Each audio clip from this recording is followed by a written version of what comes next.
अस्सलाम वालेकुम नाज़रीन इकराम। किसी के रोने पे और किसी के सदमे पे खुश नहीं होना चाहिए, ये दुरुस्त। लेकिन हकीकत ये है कि मुस्लिम लीग नून को रोते पीटते देखकर न जाने क्यों मेरी आंखों में शरारत और होंठों पे मुस्कान फैल जाती। ज़रा गौर फरमाइए कि किस तरह ये बगले बजा रहे थे कि इमरान खान ने माफ़ी मांग ली, इमरान खान टूट गया है, आखिर थक गया है, अब मिन्नतों समाजतों पर आ गया है। चूंकि पूरे मतन से काट कर लफ्ज़ माफ़ी कि मैं माफ़ी मांगने पर तैयार हूँ, और जब पूरा मतन पढ़ा तो इन्हें समझ आई कि इमरान खान ने इतनी तनकीद अपने दुश्मनों पर कभी नहीं की जितनी तनकीद सहाफ़ियों से गुफ्तगू करते हुए इमरान खान ने की।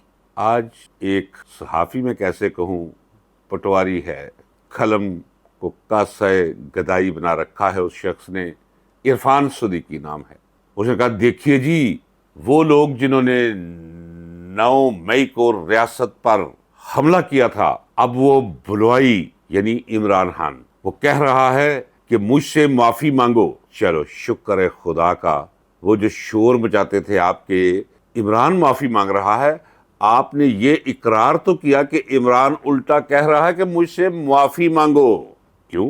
कि तुमने मुझसे मेरा इलेक्शन छीना, मेरा मैंडेट चुराया, मुझे नाजायज़ तौर पे गिरफ्तार किया, मुझे बग़ैर किसी कसूर के गलत मुकदमात में ताकत के बलबूते पर जेल में डाला।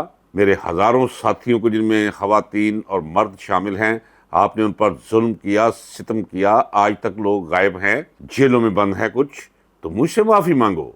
चले, एक बात तो ये क्लियर होगी कि नाज़रीन इकराम, मैं मुसलसल आपसे कहता चला रहा हूँ, 2 चीज़ें कहता चला रहा हूँ। आज फिर मैं इयादा करता हूँ, इमरान खान 101 दफ़ा मौत कबूल कर सकता है, लेकिन इनके साथ झुक के समझौता नहीं करेगा। दूसरी बात, मैं मुसलसल कहता आ रहा हूँ और आज फिर मुकर्रर कह रहा हूँ, वो सर दे देगा लेकिन झुकेगा नहीं। और ये कि इमरान खान की रिहाई के अभी कोई चांसेस नहीं है। आपको थोड़ी सी कोई खबर ऐसी आती है तो ये जिन्हें चिड़िया खबर देती है, ये कोई चिड़िया विड़िया नहीं, ये सिर्फ आपके दिमाग के साथ ये खेलते हैं लोग।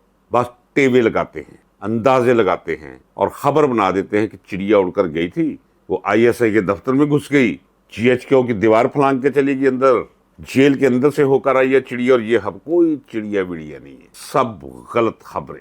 आपको लोगों ने कहना शुरू कर दिया था, ये जो तजिया निगार हैं, जो पैनल्स पर हैं, ये कुछ न कुछ तय पा गया है फौज के और इमरान खान के दरमियान। अभी कुछ भी तय नहीं पाया, ये याद रखिए। ये मैंने 15 दिन पहले भी कहा, 10 दिन पहले भी कहा, 6 दिन पहले भी कहा, और फिर देखा कि DG ISPR सब तशरीफ ले आए और उन्होंने कहा कि जनाब बिल्कुल हम 9 मई के वाक़यात को ना भूल सकते हैं और ना कोई ढील दे सकते हैं उन्हें, जिन्होंने वो वाक़या किया था, ना सहूलतकारों को। ज़हन फौज का वाज़े हो गया आप पर। कल ये नामनहाद उलमा व मशाइख कॉन्फ्रेंस, जिसमें हिजड़े से लाकर बिठाए हुए थे, मजाक किस्म के सारे 2 नंबर लोग, 2 नंबर मुल्ला, 2 नंबर पीर, और वहाँ चीफ ऑफ आर्मी स्टाफ ने भी कहा कि हम जनाब एक हैं। शहबाज शरीफ ने भी कहा कि जनाब जैसा इत्तेहाद इस वक्त सिपा सलार के साथ हमारा है, कभी माजी में रहा नहीं। तो फिर सिपा सलार साहब ने यह भी कह दिया कि जनाब अगर किसी ने कोशिश की सड़कों पे आने की तो कसम है रब्बे करीम की, हम उन्हें रोकेंगे, उनके सामने आएंगे। तो समझ तो आपको आ गई है, अभी इमरान खान को छोड़ने का इनका इरादा नहीं। छोड़ेंगे इमरान खान को, ज़्यादा देर तक अंदर रख नहीं सकते, लेकिन अभी चलो कि वो मंजिल अभी नहीं आई।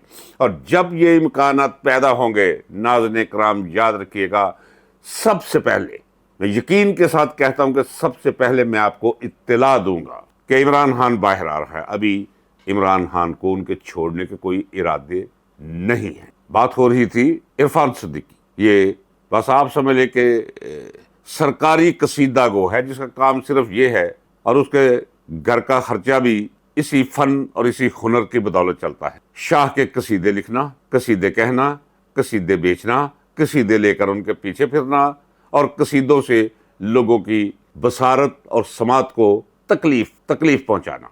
इरफान सिद्दीकी मिसाल क्या दी کہ جی برطانیہ میں دیکھیں 3 بچیوں کے قتل کے رد عمل میں حکم صادر ہو گیا ریاست کی طرف سے کہ 24 گھنٹے عدالتیں کھلی رہیں گی، عدالتیں 24 گھنٹے کھلی رہتی ہیں، اور ایک ہفتے کے اندر اندر اتنے لوگوں کو جو ہے وہ جیل مل گئی ہے۔ 2 بندے وہ تھے جو صرف دیکھ رہے تھے، انہوں نے کچھ نہیں کیا، کوئی پتھر نہیں مارا، نہ کسی کی طرف اشارہ کیا ہے، اور انہیں صرف اس لیے جیل بھیج دیا گیا ہے کہ وہ تماشا کیوں دیکھ رہے تھے، ان کے تجسس کی سزا انہیں دی گئی ہے۔ یعنی یہ پیغام یہ دیا ہے کہ یہاں جتنے بھی نظر آئیں گے ان کے اندر ہجوم کے اندر، وہ سب بلوائی ہے۔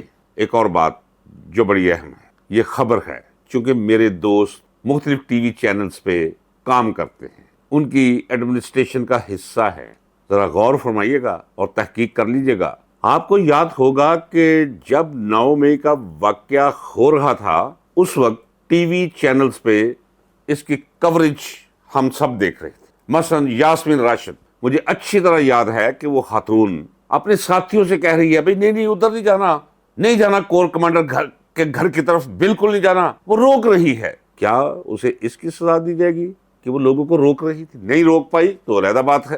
کینسر سے لڑ رہی ہے وہ خاتون، 72 سال عمر ہے اس کی، اور اس کی ضمانت لگی ہوئی ہے، اور کیا ہے کہ کوئی ریکٹ لے کر نہیں پہنچتا۔ آج پھر پتہ نہیں کوئی 15 تاریخ پڑ گئی اس کے مقدمے کی، اور اس پہ چونکہ حالت خراب ہے یاسمین راشد کی، میرے پیارے دوست، قابل احترام دوست، ویسے عام قد لیکن ہمالیہ سے بلند قداور اعجاز چودھری نے اپنی درخواست ضمانت واپس لے لی ہے، عمر چیمہ نے اپنی درخواست ضمانت واپس لے لی ہے، اس طرح باقی لوگوں نے بھی کہا ہے جی آپ ہمیں چھوڑ دیں، ان کی ضمانت کا فیصلہ کر دیں، صرف اسے اذیت دینے کے لیے، تکلیف دینے کے لیے۔ اور پتہ ہے کہ عدالتوں کا اب ضمیر جاگ پڑا ہے۔ پہلے میرا خیال تھا کہ ضمیر صرف جاگتا ہے فلموں کے آخری سین میں یا ڈراموں کے کلائمیکس، وہ بھی آخری سین میں، لیکن نہیں، میں نے ضمیر جاگتے ہوئے بھی دیکھی، ججز کے ضمیر جاگے ہیں، سول جج سے لے کر